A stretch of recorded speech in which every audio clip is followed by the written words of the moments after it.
नमस्कार, मैं रचना शर्मा और चढ़ती कला टाइम टीवी देख रहे हैं सभी दर्शकों का स्वागत करती हूं। आप देख रहे हैं उत्तर प्रदेश के समाचार। पश्चिम बंगाल विधानसभा सीटों के लिए भाजपा ने जो बढ़त बनाई है, इसे लेकर उत्तर प्रदेश में भी खुशी का माहौल है। असम विधानसभा चुनाव 2026 और पश्चिम बंगाल विधानसभा चुनाव 2026 के चुनावों में भाजपा की बढ़त के बाद उत्तर प्रदेश के मुख्यमंत्री योगी आदित्यनाथ ने प्रदेश के कैबिनेट मंत्रियों के साथ जश्न मनाया। इस दौरान एक दूसरे को लड्डू खिलाकर उनका मुंह मीठा कराया गया और उन्होंने कहा कि आज पूर्व प्रधानमंत्री अटल बिहारी वाजपेयी का आशीर्वाद सिद्ध हो गया है और अरब सागर महाराष्ट्र से लेकर गंगा सागर पश्चिम बंगाल तक कमल खिल गया है। प्रधानमंत्री मोदी के कुशल नेतृत्व के कारण हमें पश्चिम बंगाल में जीत मिली। असम में हम तीसरी बार सरकार बनाने जा रहे हैं और पुडुचेरी में भी दूसरी बार हमारी सरकार बन रही है। इस वक्त भाजपा का एक एक कार्यकर्ता समर्थक खुशी से झूम रहा है। वहीं भाजपा नेताओं ने सपा पर तंज कसते हुए कहा कि अखिलेश यादव बहुत कहते थे कि दीदी जीतेगी और भाजपा हारेगी, लेकिन आम आदमी पार्टी, आरजेडी और टीएमसी का जो हश्र हुआ है, उससे बुरा हश्र 2027 में समाजवादी पार्टी का उत्तर प्रदेश में होगा। उत्तर प्रदेश के मुख्यमंत्री योगी आदित्यनाथ ने इस वर्ष एक दिन में 35 करोड़ पौधारोपण का महत्वाकांक्षी लक्ष्य तय किया है। एक आधिकारिक बयान में यह जानकारी दी गई। मुख्यमंत्री ने कहा कि इस अभियान को जन आंदोलन के रूप में आगे बढ़ाया जाएगा और उन्हें पौधे लगाए भी बचाएं भी का संदेश देते हुए जन भागीदारी को इसकी सफलता का आधार बताया। मुख्यमंत्री योगी आदित्यनाथ ने निर्देश दिया कि एक पेड़ मां के नाम अभियान के तहत प्रत्येक आंगनबाड़ी केंद्र में कम से कम 5 सहजन के पौधे लगाए जाएं, जबकि विद्यालयों और कॉलेजों में हर छात्र एक पौधा अवश्य रोपे। बयान के मुताबिक गंगा एक्सप्रेसवे के दोनों किनारों, नदियों और राजमार्गों के आसपास बड़े पैमाने पर पौधारोपण किया जाएगा, जहां 4 करोड़ 35 लाख पौधे लगाने की तैयारी है। बयान में बताया गया कि अयोध्या में रामायण कालीन प्रजातियों के पौधे रोपे जाएंगे और शहीदों और स्वतंत्रता संग्राम सेनानियों के नाम पर वन एवं वाटिकाएं विकसित की जाएंगी। मुख्यमंत्री ने 2030 तक 15% और 2047 तक 20% हरित आवरण का लक्ष्य रखा है। उन्होंने कहा कि पौधों की जीविता सुनिश्चित करना सर्वोच्च प्राथमिकता है और इसके लिए तकनीक आधारित निगरानी की जा रही है।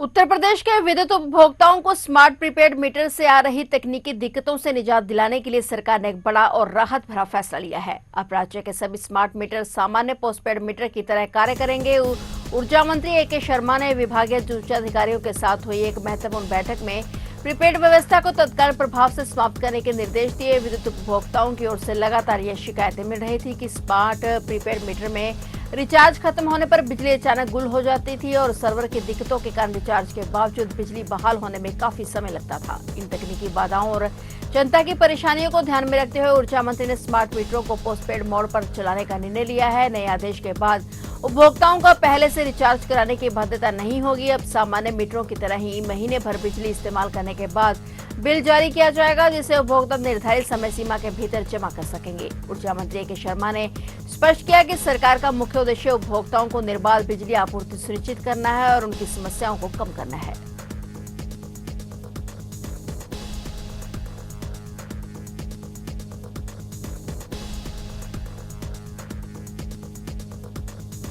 यूपी के श्रमिकों की बेटियों को मुख्यमंत्री योगी आदित्यनाथ ने बड़ा तोहफा दिया है। उत्तर प्रदेश भवन एवं अन्य संनिर्माण कर्मकार कल्याण बोर्ड की कन्या विवाह सहायता योजना के तहत श्रमिकों की बेटियों के विवाह पर 85,000 रुपए देने की सहायता दी जाएगी। आगामी 26 जून को सामूहिक विवाह समारोह आयोजित किया जाएगा, जिसके लिए आवेदन प्रक्रिया शुरू हो चुकी है। जिन श्रमिकों की बोर्ड सदस्यता को 1 वर्ष पूरा हो चुका है, वे अपनी बेटी या स्वयं महिला श्रमिक के विवाह के लिए आवेदन कर सकते हैं। सरकार का मकसद उन गरीब और मेहनतकश श्रमिकों की मदद करना है जो आर्थिक तंगी की वजह से अपनी बेटियों की शादी धूमधाम से नहीं कर पाते। इस आयोजन की खास बात यह है कि इसमें खुद प्रदेश के बड़े नेता मेजबान के तौर पर मौजूद रहेंगे और नवविवाहित जोड़ों को अपना आशीर्वाद देंगे।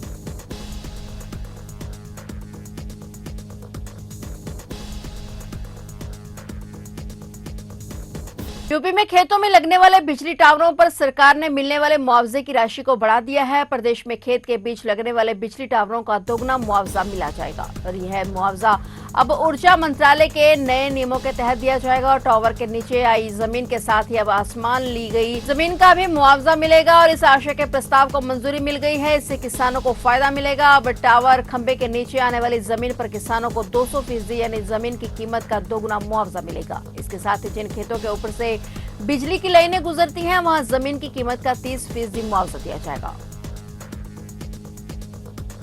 बदायूं के इस्लाम नगर क्षेत्र में मंगलवार तड़के गंगा एक्सप्रेसवे पर खड़े ट्रक से स्लीपर बस टकरा गई और हादसे में 25 यात्री घायल हो गए। इनमें से कुछ की हालत गंभीर बताई जा रही है। सभी घायलों को संभल के जिला अस्पताल में भर्ती कराया गया है। घायलों में बच्चे भी शामिल हैं। सूचना पर पहुंची पुलिस ने घायलों को एम्बुलेंस से नजदीकी अस्पताल पहुंचाया और पुलिस के मुताबिक स्लीपर बस पंजाब से लुधियाना से उन्नाव जा रही थी। बताया गया कि जैसे ही यह बस संभल जिले के लहरावन इंटरचेंज के पास बदायूं बॉर्डर पर पहुंची, चालक को नींद आ गई और इस दौरान बस अनियंत्रित होकर एक्सप्रेसवे पर खड़े ट्रक से पीछे से टकरा गई। टक्कर इतनी जबरदस्त थी कि बस में सवार यात्रियों में चीख पुकार मच गई। मौके पर अफरा तफरी का माहौल बन गया। बताया गया कि बस में करीब 65 यात्री सवार थे। हादसे के बाद एक्सप्रेसवे पर कुछ देर के लिए यातायात भी प्रभावित रहा। स्थानीय पुलिस और प्रशासन की तत्परता से सभी घायलों को समय पर अस्पताल पहुंचाया गया। फिलहाल सभी घायलों का इलाज जारी है।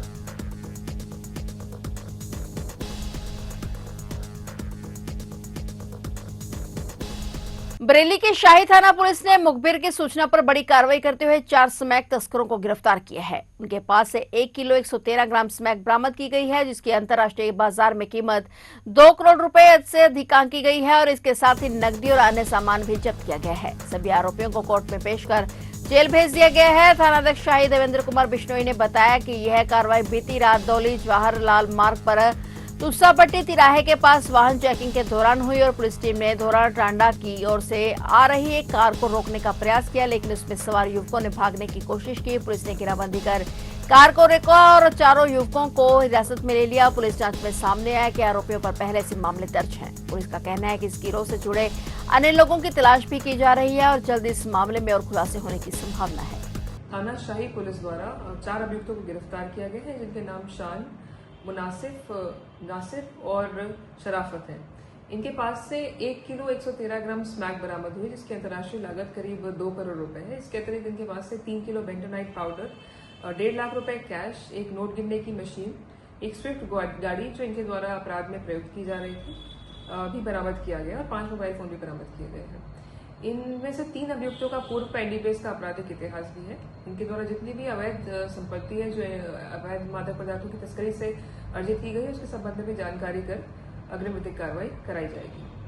फिलहाल उत्तर प्रदेश के समाचारों में इतना ही और नए समाचारों के साथ फिर से हाजिर होंगे। तब तक के लिए देखते रहिए चढ़ती कला टाइम टीवी और अब मुझे दीजिए इजाजत। धन्यवाद।